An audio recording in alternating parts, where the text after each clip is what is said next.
Students, आज का हमारा टॉपिक है concept of corresponding angles. Corresponding angles क्या होते हैं?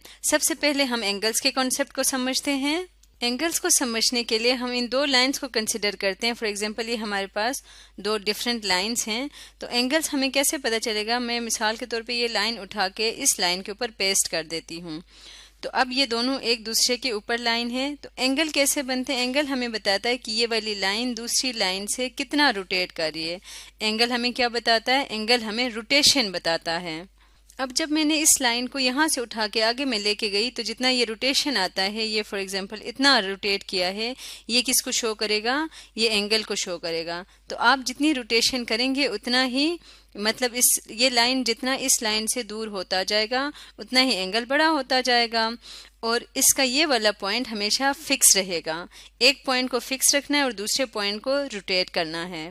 इस बात को आप यूं समझ सकते हैं, जैसे अगर आपके पास एक क्लॉक है, तो क्लॉक का ये वाला जो पॉइंट है ये फिक्स रहता है, जबकि इसके जो आर्म्स, इनको आर्म्स कहते हैं, ये आर्म्स जो है ये एक पॉइंट पे साथ जुड़े रहते हैं, फिक्स रहते हैं, बाकी ये मूव करते हैं। तो इसके ऊपर भी एंगल्स इसी तरह से बनते हैं। तो इस रोटेशन को, जब भी किसी चीज़ की आप रोटेशन देखते हैं एक पॉइंट को फिक्स रखते हुए, तो उससे एंगल बनते हैं। अब आप इसी को देख लें, यहाँ पे ये पॉइंट फिक्स है हमारे पास, और जितना आप इस एरो को रोटेट करते जाएंगे उतना ही ये एंगल बनता जाएगा।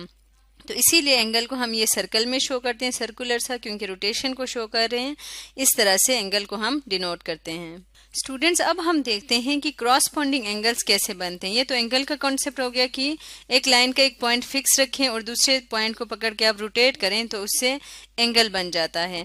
अब हमने देखना है कि क्रॉसपोंडिंग एंगल्स क्या होते हैं। इस बात को समझने के लिए हम एक एनिमेशन देख लेते हैं। फॉर एग्जाम्पल, ये आपके पास एक लाइन है, इसको हम एल कहते हैं। ये दूसरी लाइन है, इसको हम एम कहते हैं। और ये तीसरी लाइन है जो इन दोनों को कट कर रही है, इसको अगर हम एन कहें मिसाल के तौर पे। तो यहाँ स्टूडेंट्स आप एक बात याद रखें कि जो एक ऐसी लाइन जो दो या दो से ज़्यादा लाइंस को इस तरह से एक एक पॉइंट पे कट कर रही हूँ, ऐसी लाइन को ट्रांसवर्सल कहा जाता है। तो ये हमारे पास ट्रांसवर्सल लाइन है जो लाइन एल को और लाइन एम को दो डिफरेंट पॉइंट्स पे कट कर रही हैं। तो जैसे कि आपको पता है कि जब भी दो लाइंस आपस में कट करती हैं, कट करने को इंटरसेक्ट करना कहते हैं, तो एंगल्स बनते हैं। अब हमने देखना है कि इनमें से कौन से एंगल्स हैं जिनको हम क्रॉसपोंडिंग एंगल्स कहते हैं। तो इन एंगल्स में से कौन सा एंगल ऐसा होगा जो क्रॉसपोंडिंग होगा? इसके लिए आपने ये दो पॉइंट्स याद रखने हैं। पहला पॉइंट है same side of the line. Corresponding angles वो एंगल्स हैं जो इस कट करने के बाद इस लाइंस के सेम साइड पे हों और डिफरेंट पॉइंट्स हों। ठीक है, यानी जो पॉइंट ऑफ इंटरसेक्शन है, जिस पॉइंट पे कट कर रहे हैं, वो डिफरेंट होना चाहिए। अब इस बात को कैसे समझते हैं? मिसाल के तौर पे अगर हम इस एंगल को देखें, इस एंगल को मैं एंगल 1 कह लेती हूँ फॉर एग्जांपल, तो हमने देखना है कि एंगल 1 के साथ क्रॉसपोंडिंग एंगल कौन सा है। तो एंगल 1 के साथ क्रॉसपोंडिंग एंगल के लिए कंडीशन देख लें, same side of the line. Line के सेम साइड पे होना चाहिए। इसका मतलब जो लाइन एन है, इसके हमारे किस साइड पे होना चाहिए? लेफ्ट साइड पे होना चाहिए और अबव द लाइन। यहाँ से आप देख सकते हैं कि ये जो एंगल बन रहा है वो इस लाइन के लेफ्ट साइड पे और इस लाइन के ऊपर है। तो आपने ये याद रखना है कि लेफ्ट साइड पे और अबव द लाइन होना चाहिए जो भी इसके क्रॉसपोंडिंग होगा। तो इसमें से हम देखते हैं, एक तो ये वाला एंगल है, ये इस लाइन के लेफ्ट साइड पे तो है, लेकिन ये अबव द लाइन भी है। अगर हम इस लाइन के हिसाब से देखें तो ये अबव द लाइन भी है और लेफ्ट साइड पे भी है। लेकिन फिर दूसरी कंडीशन भी ट्रू होनी चाहिए, जो कि कहते हैं कि डिफरेंट पॉइंट्स पे एंगल्स बनने चाहिए। ये वाला एंगल और ये वाला एंगल दोनों सेम पॉइंट पे है, इसलिए ये क्रॉसपोंडिंग 1 के साथ नहीं हो सकता। पॉइंट डिफरेंट होना चाहिए, अबव द लाइन होना चाहिए और left side of the line होने चाहिए। तो इसका मतलब एंगल 1 के साथ ये वाला एंगल है जो अबव द लाइन भी है, लेफ्ट साइड पे भी है और दोनों का पॉइंट भी डिफरेंट है, इसलिए एंगल 1 के साथ एंगल 2 क्रॉसपोंडिंग है। तो स्टूडेंट्स, हम यहाँ पे लिख भी देते हैं, एंगल के लिए ये वाला साइन होता है, ये एंगल का साइन है। एंगल 1 इज क्रॉसपोंडिंग का साइन ये नहीं है, तो हम लिखेंगे एंगल 1 क्रॉसपॉन्ड्स टू एंगल 2। एंगल 1 और एंगल 2 क्रॉसपॉन्ड करते हैं। तो स्टूडेंट्स, इसी शेप को देखते हुए क्या आप मुझे बता सकते हैं कि इसमें से और कोई भी एंगल क्रॉसपॉन्डिंग अगर है तो?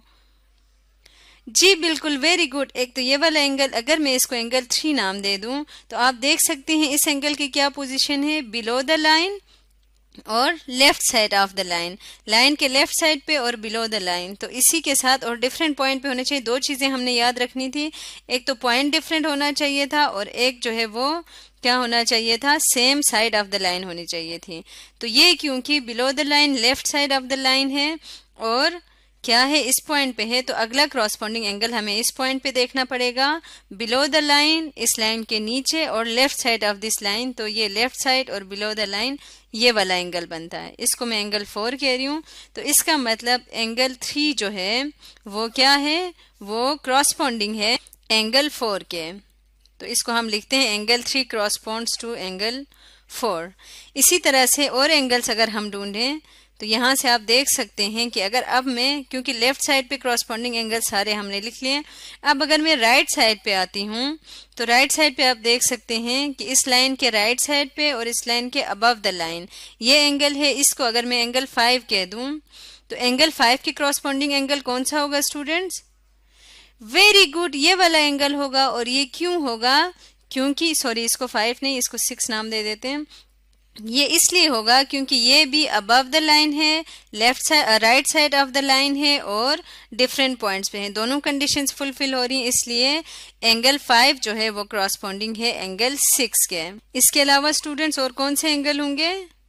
जी बिल्कुल, इस एंगल को अगर मैं एंगल 7 नाम दे दूं और इस एंगल को अगर मैं एंगल 8 नाम दे दूं तो यहाँ से आप देख सकते हैं कि एंगल 7 और एंगल 8 भी क्रॉसपॉन्डिंग है। हम लिखते हैं एंगल 7 क्रॉसपॉन्ड्स टू एंगल 8।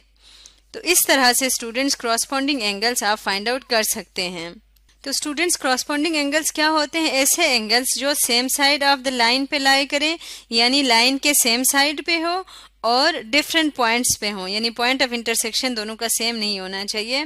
तो ऐसे एंगल्स को हम क्या कहते हैं? क्रॉसपॉन्डिंग एंगल्स कहते हैं। तो हमने देखा कि जब एक ट्रांसवर्सल दो लाइंस को कट करती हैं तो टोटल कितने क्रॉसपॉन्डिंग एंगल्स बनते हैं? 1 2 3 4 corresponding 4 set of corresponding angles बनते हैं। स्टूडेंट्स, यहाँ पे मैं आप लोगों को एक और इम्पॉर्टेंट बात बताती चलूँ कि इफ लाइन्स आर पैरेलल, यानी जिन दो लाइंस को ट्रांसवर्सल कट कर रही है, इस लाइन को हमने एल और इसको एम कहा था और इस लाइन को एन कहा था, तो इन दो लाइंस एल एंड एम को जो ट्रांसवर्सल कट कर रही है लाइन एन, तो ये दो लाइंस अगर पैरेलल हैं, इस केस में एल और एम, अगर एल और एम पैरेलल हैं, ये पैरेलल का साइन होता है, तो फिर इसका क्या मतलब है? Then corresponding angles are equal. फिर इसका मतलब ये होगा कि ये जो क्रॉसपॉन्डिंग एंगल्स है ये इक्वल एंगल्स बन जाएंगे। यानी फिर इस बात को हम लिख सकते हैं कि जो हमारे पास एंगल 1 है वो इक्वल है किसके? एंगल 2 के। ये m का मतलब होता है मेजर एंगल, क्योंकि जब अगर हम सिर्फ एंगल को लिखेंगे तो हम लिखेंगे angle 1 is concurrent to angle 2। Geometry में इक्वालिटी को कंकरेंट कहते हैं। तो अगर हम इनके साथ m लिखते हैं तो इसका मतलब होता है इन एंगल का मेजर, यानी अगर ये एंगल 70 डिग्री का है, फॉर एग्जाम्पल ये एंगल 70 डिग्री का है, तो ये इक्वल होगा इस एंगल के। तो मेजर एंगल 1 का मतलब इसकी मेजरमेंट जो कि 70 डिग्री है, और अगर सिर्फ एंगल 1 कहूँ तो वो उस एंगल का नाम होगा। तो एंगल 1 अगर सिर्फ लिखूँ तो मैं लिखूंगी इस कंकरेंट टू एंगल 2।